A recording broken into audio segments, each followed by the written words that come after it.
sentido da vida que nós passamos é aquilo que a gente vivencia. E existe um cara chamado Joseph Campbell, que é um escritor, ele foi o maior estudioso de mitologia que nós tivemos.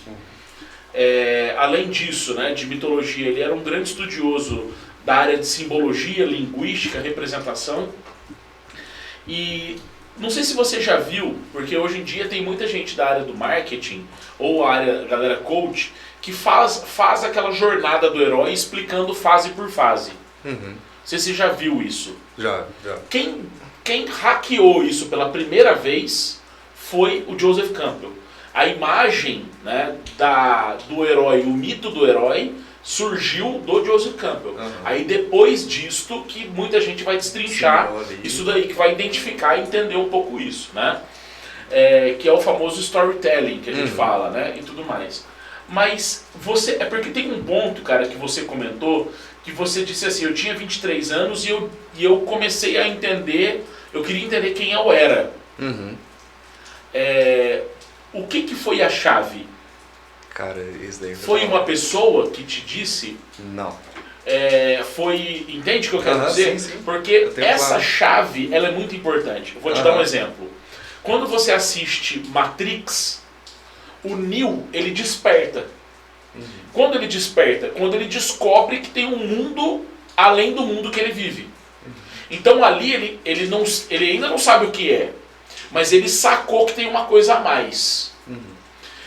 Quando você pega a jornada do herói, às vezes a gente está numa situação e a própria vida te joga dentro de uma floresta.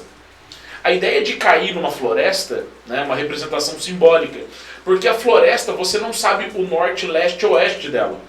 E você está perdido. E com 23 anos você disse exatamente, cara, eu estou perdido. É o momento que você estava na floresta. Sim. Né?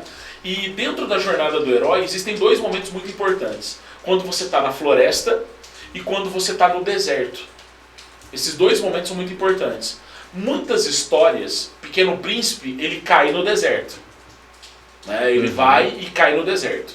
E aí é interessante porque quando ele cai no deserto é que ele encontra o Pequeno Príncipe, ele vê o Pequeno Príncipe. O avião estraga, o avião cai, e naquele momento que o avião cai no deserto, ele encontra com o Pequeno Príncipe e começa a conversar com ele. Quer dizer, quem é o Pequeno Príncipe? Porque até então a ideia é o Pequeno Príncipe é a criança que tem dentro de você, falando com você adulto. Sim, tipo, você começa a se conectar com ela. Exatamente, porque nós temos uma criança interna em nós e que toda vez que a gente está muito perdido, a gente tem que buscar essa criança. Tem que ir lá na base. Exatamente, volta para ela, porque ela está ali. Só que tem horas que você deixa ela morrer. Sim. Essa criança morre, né? Você cai na rotina. Exato. Quando você pega a história do Peter Pan e o Lagarto estava querendo criar uma empresa com o nome mais ou menos Terra do Nunca, alguma coisa assim, né, Lagarto? Né, tal, é muito interessante porque a energia da criança, da alegria, é da criatividade. A criança ela consegue brincar, entendeu? Assim, num lixão. E o lixo para ela vira brinquedos e ela consegue fazer coisas maravilhosas. Porque ela vai para o mundo da imaginação. Toda diversão. Né? Exatamente. Então, quer dizer, com 23 anos você teve esse despertar. Né? E esse despertar ele pode acontecer de 3 maneiras. Uma delas é através de alguém. Que nós vamos chamar de mestre. Certo. O mestre aparece e te puxa. E te conduz para o rolê. Né? Essa é uma situação. A segunda situação que pode acontecer é algo que acontece com o seu corpo. O Pequeno Príncipe, o que aconteceu? O avião caiu. A ideia, o avião ali, o que representa o avião? O avião é o corpo humano, certo, que naquele momento pifou.